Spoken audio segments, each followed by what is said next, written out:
Listen, Tranquility Base here. The Eagle has landed.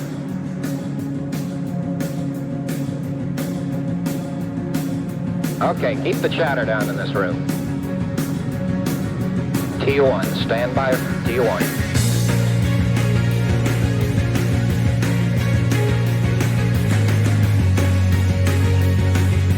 Stay no stay off, flight controllers. Retro, stay. Fido, stay.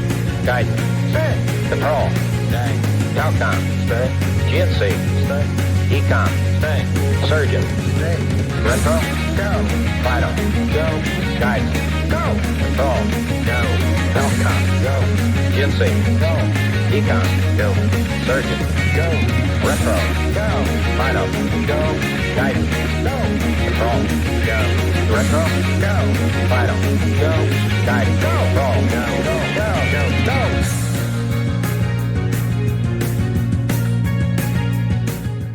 Olá pessoal, vamos dar início então ao nosso último módulo, o módulo em que vamos ver a história dos alimentos indo ao ar e no espaço e essa surpreendente história dos alimentos quando o Homo sapiens sai do seu planeta e busca novas aventuras no espaço sideral e obviamente leva com eles os seus alimentos.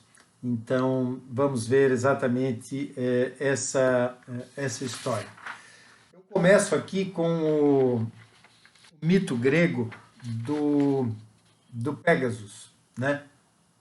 O Pégasus, diz a lenda que Poseidon, né, Netuno para os romanos, deus do mar, era perdidamente apaixonado por Medusa. Medusa é aquele monstro com cabelos de serpente e que tinha o poder de transformar as pessoas em pedra ao você olhar para o olho da Medusa. Porém, o Poseidon nunca tinha conseguido tocá-la, tá? Então, quando o Perseu, o herói Perseu, derrota Medusa, cortando-lhe a cabeça, uma gota do sangue da Medusa cai em contato com a água e com isso o Poseidon descobre, né, que a sua amada havia morrido. Então surge de uma espuma branca um belo cavalo, obviamente também branco, com asas. E foi assim então que nasceu o Pégasus, o filho do amor impossível de Poseidon e Medusa. Então este é o primeiro mito alado que os humanos criaram, e isso demonstra desde cedo essa aventura humana pelo sonho de poder voar. A natureza, a biologia não nos deu asa, não nos deu essa capacidade de voar, mas claramente isso surge aqui com o mito do Pégasus. Um outro mito que surge também com essa mesma temática do voo, tá? Do Ícaro. Tá? O Ícaro era filho de Dédalo, e eles é que construíram, tanto Dédalo quanto Ícaro, construíram o labirinto que aprisionou o Minotauro, que era aquele monstro, o touro. Teseu é que invadiu o labirinto e matou o Minotauro, mas Dédalo e Ícaro ficaram aprisionados no labirinto. Então construíram asas com cera de abelha e penas, e então puderam fugir do labirinto. Mas Dédalo disse ao seu filho Ícaro que ele não voasse muito longe, porque Ícaro tinha uma fixação de voar para perto do Sol. Obviamente, como todo jovem, Ícaro desobedeceu ao seu pai e voou para perto do Sol. As asas que eram feitas de cera derreteram e Ícaro então caiu no mar Egeu, numa região hoje que é chamada de Mar Icariano, né? Então Posteriormente, nós temos um outro cientista, talvez o último grande gênio da humanidade, no sentido a genialidade dele abranger todas as ciências, porque Da Vinci era um visionário que esteve nas artes e na ciência, nas artes, na pintura, na escultura, no teatro, né? E nas ciências ele brincou com várias ciências aí, desde a ótica, mecânicas dos fluidos, mas Da Vinci também construiu alguns, na verdade pouco Da Vinci construiu e mais projetou, né? Se nós formos ver, praticamente esses desenhos de Da Vinci só ganharam forma posterior à sua morte, porque ele deixou vários cadernos, e aí aqui a gente tem um exemplo de um desses cadernos, e aqui construção, então, de alguns modelos aí. Mas a primeira tentativa bem-sucedida de voo de um ser humano foi com os irmãos Joseph e Etienne Montgolfier, que fizeram um balão movido a ar quente, tá? E o que é interessante é que os irmãos Montgolfier, e estamos falando aí do século XVIII, no dia 19 de setembro de 1783, colocaram numa cesta, no balão, um pato, um carneiro e um galo, tá?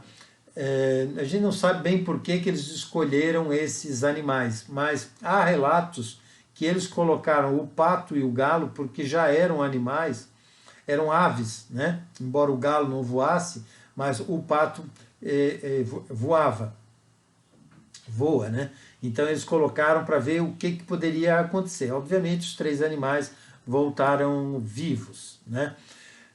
Os irmãos Wright, são dois irmãos americanos, inclusive são tidos pelos americanos como os inventores do avião. Na realidade, não é considerado, isso é lógico, é um patriotismo lá, um nacionalismo exagerado americano, porque o voo dessa aeronave feita pelos irmãos Wright, ela precisava de um lançador, ela não tinha força para sair por si só e decolar, então ela tinha uma espécie de um foguete, de um lançador, e aí sim mas foi o nosso compatriota, o Alberto Santos Dumont, que em 1906, com o 14 bis, consegue então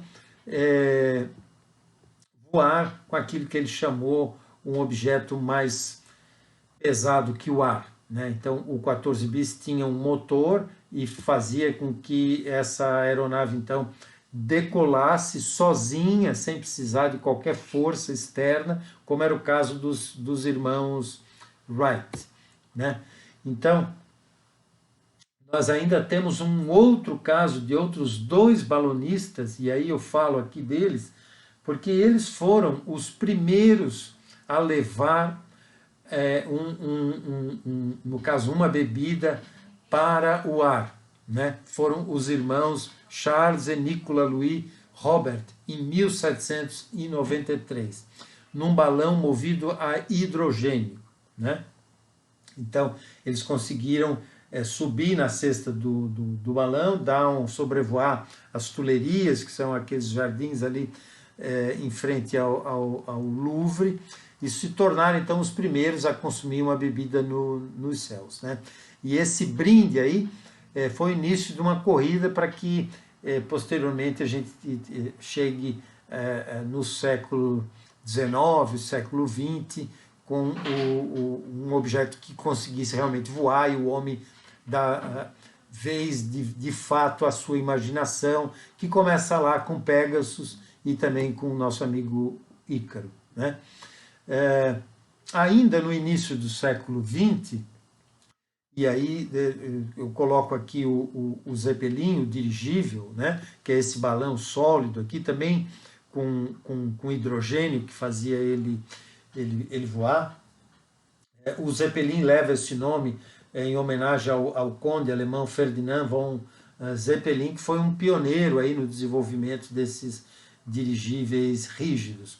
E eu mostro o Zeppelin porque o Zeppelin tem esteve aqui, um deles, havia uma rota comercial entre a Europa e o Brasil, Recife, e ele chegou a sobrevoar aqui. Nós temos fotos da época, aqui uma foto do Zeppelin sobrevoando a cidade de Jaraguá do Sul, mas também há relatos em Blumenau, fotos de Blumenau e em Brusque, né? Aqui é o Zeppelin no cais no Rio de Janeiro, e essa é uma torre do Zeppelin, é a única ainda que existe, que sobrevive no Recife, a capital do Pernambuco. Mas vejam aqui uma mesa do restaurante no Zeppelin, tanto aqui quanto aqui. Né? Aqui o restaurante obviamente preparado, e aqui já com os convivas aí desfrutando do conforto do Zeppelin. Tá? O Zeppelin tinha um restaurante extremamente refinado, com talheres de prata, louças banhadas a ouro, o cardápio era extremamente sofisticado, era somente pessoas muito ricas na época podiam usufruir do Zeppelin. Né? Bom, o que é interessante aqui é que a partir do momento em que surgem esses objetos voadores e o homem começa a obviamente utilizar isso como meio de transporte, então aqui nós vemos uma propaganda de uma das companhias aéreas que existiu no Brasil, chamada Cruzeiro do Sul, e aqui uma da United. Né? Uma refeição servida na United. Eu tive o prazer de poder viajar em aviões, já quando mais novo, em que se usava também talheres, pratos de porcelana, comidas quentes, bebidas à vontade, em que era permitido voar, fumar no avião. Depois o fumar ficou restrito apenas ao fundo do avião. Veja o absurdo, né? Como se fumasse no fundo, não alterasse o ar de quem sentava lá na frente. Mas desde que o homem começou a voar nesses aviões, houve uma preocupação, né, científica da época, né, que resume-se assim, artigos científicos da década de 1950 e 1960, quando se dá o boom da aviação comercial, que até então, mesmo durante a Primeira Guerra, foram usados os primeiros aviões, eram aviões pilotados por uma pessoa, no máximo duas. Na Segunda Guerra isso já é um pouco... aparecem aquelas fortalezas voadoras, mas não era uma aviação, era uma aviação mais voltada para fins bélicos do que comercial. Mas aí, com o fim da guerra, quando se cria um clima, digamos, mais de paz, então e se tornou mais seguro voar sem que alguém viesse e abatesse aquele avião por conta que estaria invadindo espaço aéreo, etc. Então surgem aí as primeiras companhias e as primeiras perguntas, né? Qual seria essa resposta fisiológica à subgravidade? Qual seria a mecânica da nutrição e a deglutição de sólidos e líquidos? Isso é título de um artigo científico da década de 1950. Ou da década de 1960, qual é a resposta fisiológica à subgravidade? O início da micção, né? Como seria urinar isso? Né? Bom, tem um caso muito famoso envolvendo a United Airlines, que é o Dr. John Marbarger, né? Que ele, por uma demanda da United, ele demonstra de que voar não causava qualquer tipo de lesão ao coração e que também não haveria nenhum tipo de efeito adverso sobre a circulação sanguínea. Então, o Dr. John demonstrou isso e a United, então, lhe deu passe livre para voar até o resto da sua vida de graça, né? Ganhou o Dr. John aí na parada. Mas, enfim, Desde então, do final da década de 50 e 60, que o homem começa a olhar para o espaço, há um caso muito interessante que, durante a Segunda Guerra Mundial, a Alemanha desenvolve um foguete chamado de V2. Nós vamos ver aqui a seguir uma espécie de um diagrama do V2. E esse foguete V2, com o fim da Segunda Guerra, tanto os americanos quanto os russos, quando invadem a cidade de Berlim, encontram depósitos de peças desse foguete V2. A Alemanha usava o V2 para lançar bombas sobre Londres. Quem já viu alguns filmes da Segunda Guerra Mundial vê que é tema frequente o bombardeio de Londres pelos alemães. Isso era feito por aviões, mas também por esses foguetes V2, né? Que eram foguetes não tripulados, controlados por radar e lançados da Alemanha com destino a Londres.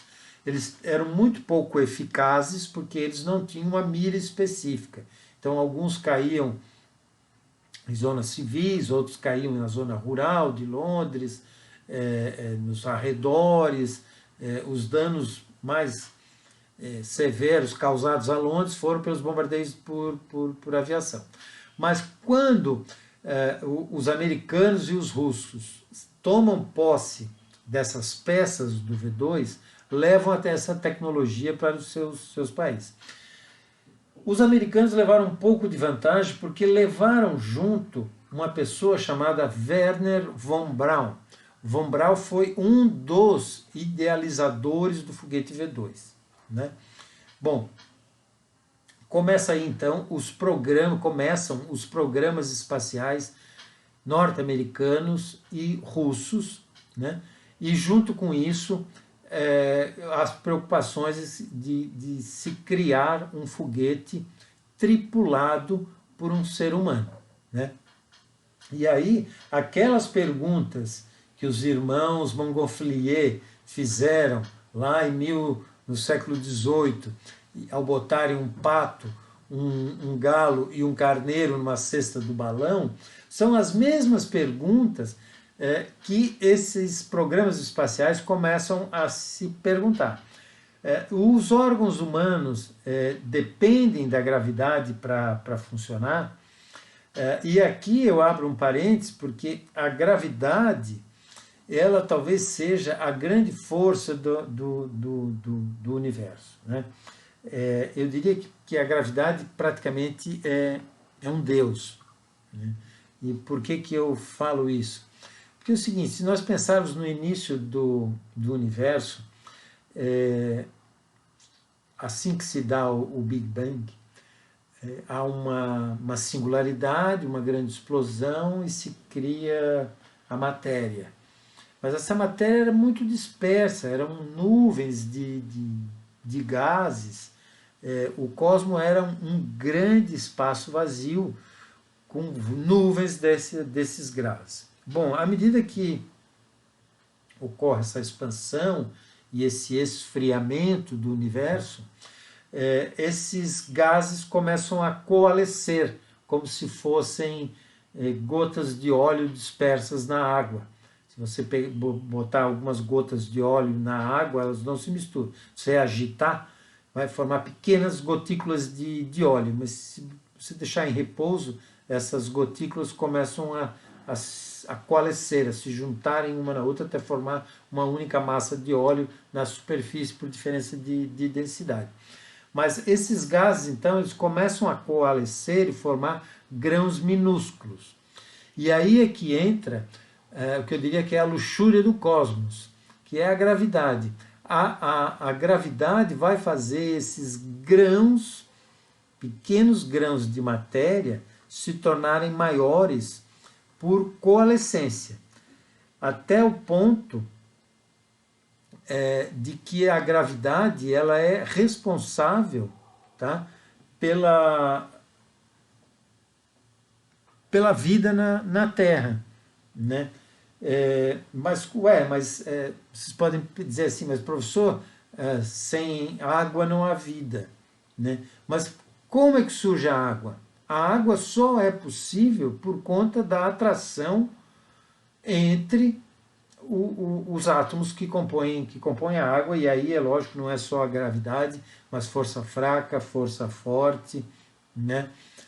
Que são também parte dessas forças que comporam o universo. Então eu digo sim que a gravidade é o principal motivo pelo qual tem vida na Terra, e se Deus é que criou a vida, pode ser que esteja disfarçado de gravidade, né? Mas ainda por conta dessas questões todas, que voar nada mais é do que suplantar a gravidade, vencer a força da gravidade e ir para o espaço, onde não existe gravidade, né? Então, as dúvidas que surgiram o coração conseguiria bombear o sangue, ou esse sangue ficaria perdido aí? Os globos oculares, eles mudariam de forma, porque já se sabia que o globo é uma massa gelatinosa de tecido. Se houvesse sangramento, haveria possibilidade de coagular.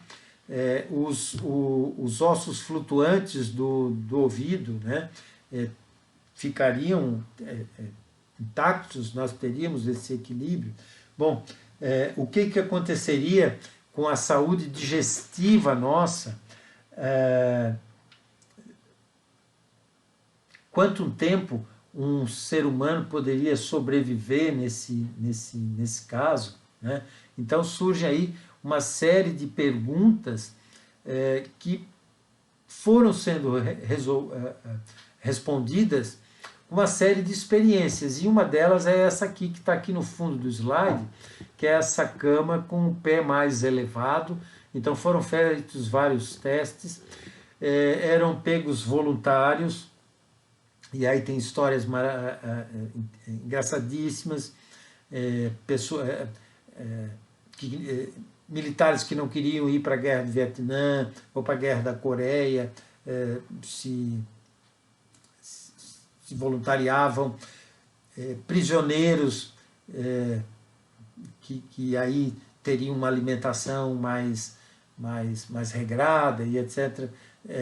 Enfim, jovens universitários que em busca de uma grana e se voluntariavam para fazer essas... E a ciência foi em busca dessas respostas, né? Então, como eu falei antes, esse aqui é o nosso V2, aqui tem um ser humano, a gente dá uma pequena escala aqui do V2, e é essa tecnologia aqui que é levada pelos americanos e pelos russos a partir da Alemanha com o fim da Segunda Guerra, e levaram esse foguete V2, né? Bom, então tanto os americanos quanto os russos usaram a base da tecnologia do V2 para construir. Os soviéticos construíram o foguete chamado Vostok, e os americanos vários foguetes, entre eles o Saturno, né, que foi que impulsionou as naves aí da missão Apollo. Bom, os americanos de início mandaram macacos, né, são macacos rezos. Então mandaram o macaco chamado Albert I, que morreu asfixiado no foguete antes de decolar. O Albert II, ele voou, todos os sensores captaram a resposta fisiológica do macaco a um voo suborbital com um V2. No entanto, o Albert II morre na queda do foguete, na reentrada na atmosfera. Bom, foi lançado ainda vários macacos, Albert 3, Albert 4, Albert 5, Albert 6, todos também morreram, até que os americanos pararam de chamar de Albert e trocaram de nome, porque não estava dando sorte. Morreram, os 6 macacos morreram nessa experiência aí, e aí foram enviados outros macacos. Mas aí o que é interessante é que nesse meio tempo se criou então um artifício chamado voo parabólico para testar a ausência de gravidade, mas sem mandar nesses foguetes aí que ainda, obviamente, por conta da morte de tantos macacos Albert, se percebeu.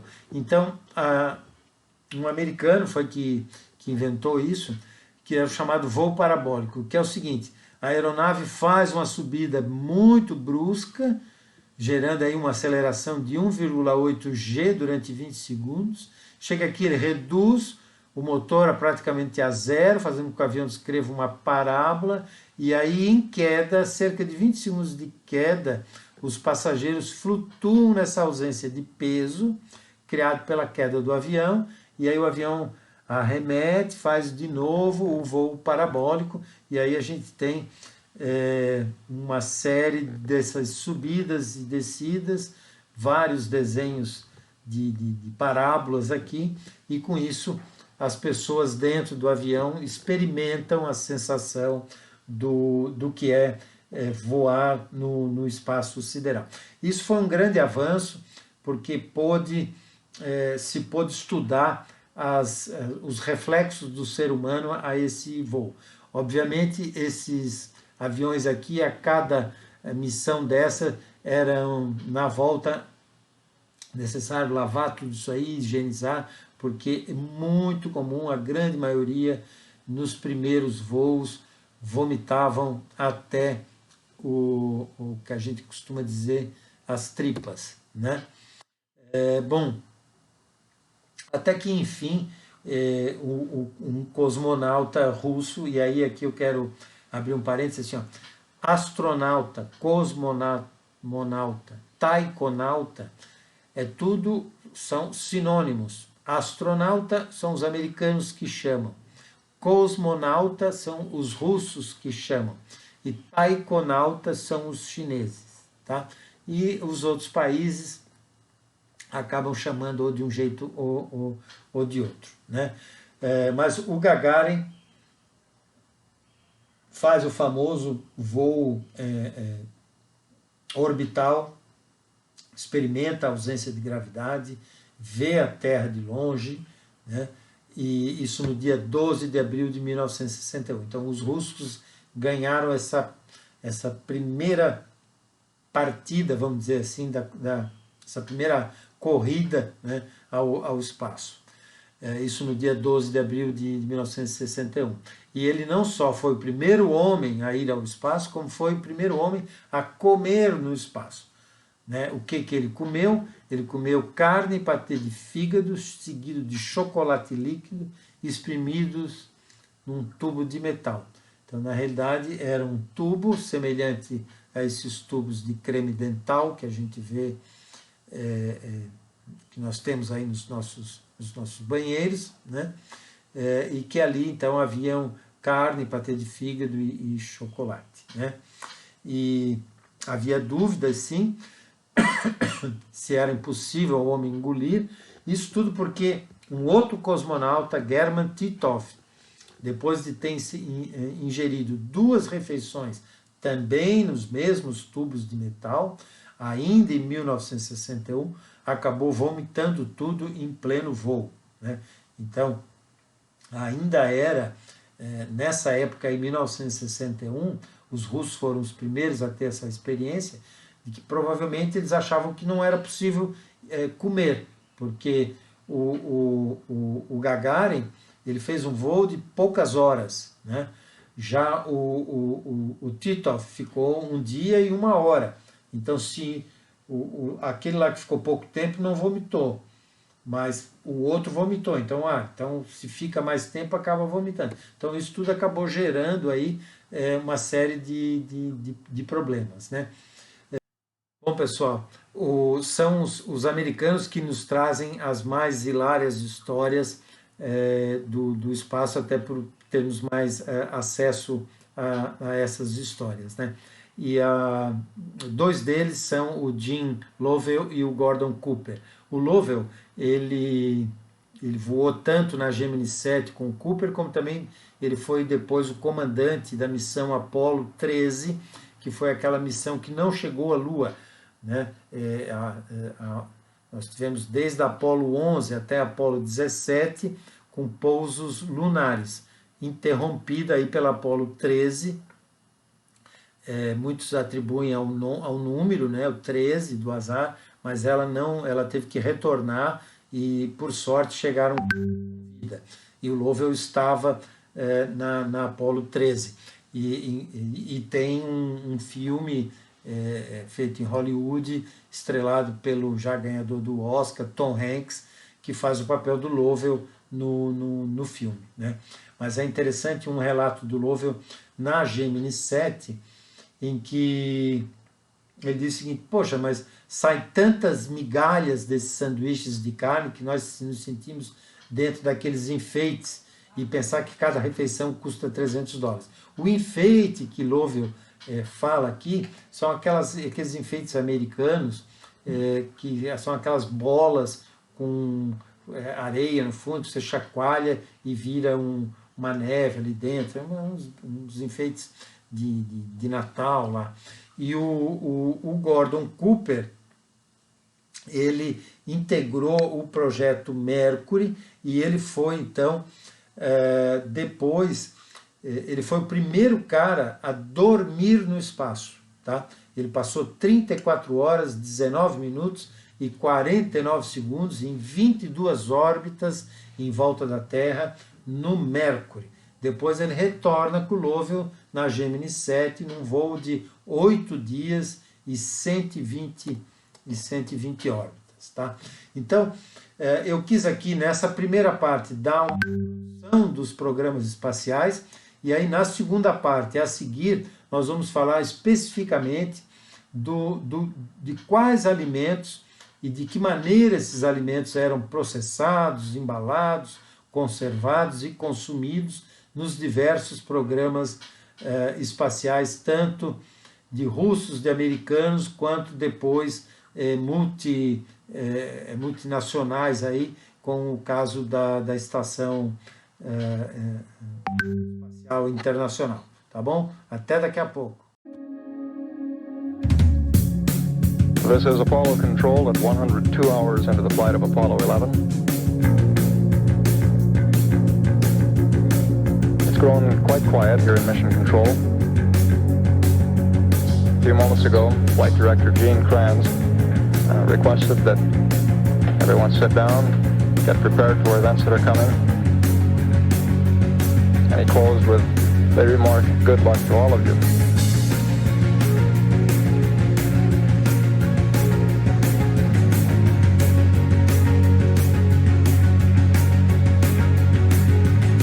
Minutes now until ignition for powered descent. Everything's still looking very good at this point. Okay, all flight controllers, gonna go for powered descent. Retro, go. Fido, go. Guidance, go. Control, go. Telcom, go. GNC, go. Ecom, go. Surgeon, go. Capcom, we're go for powered descent. We're off to a good start. Play it cool.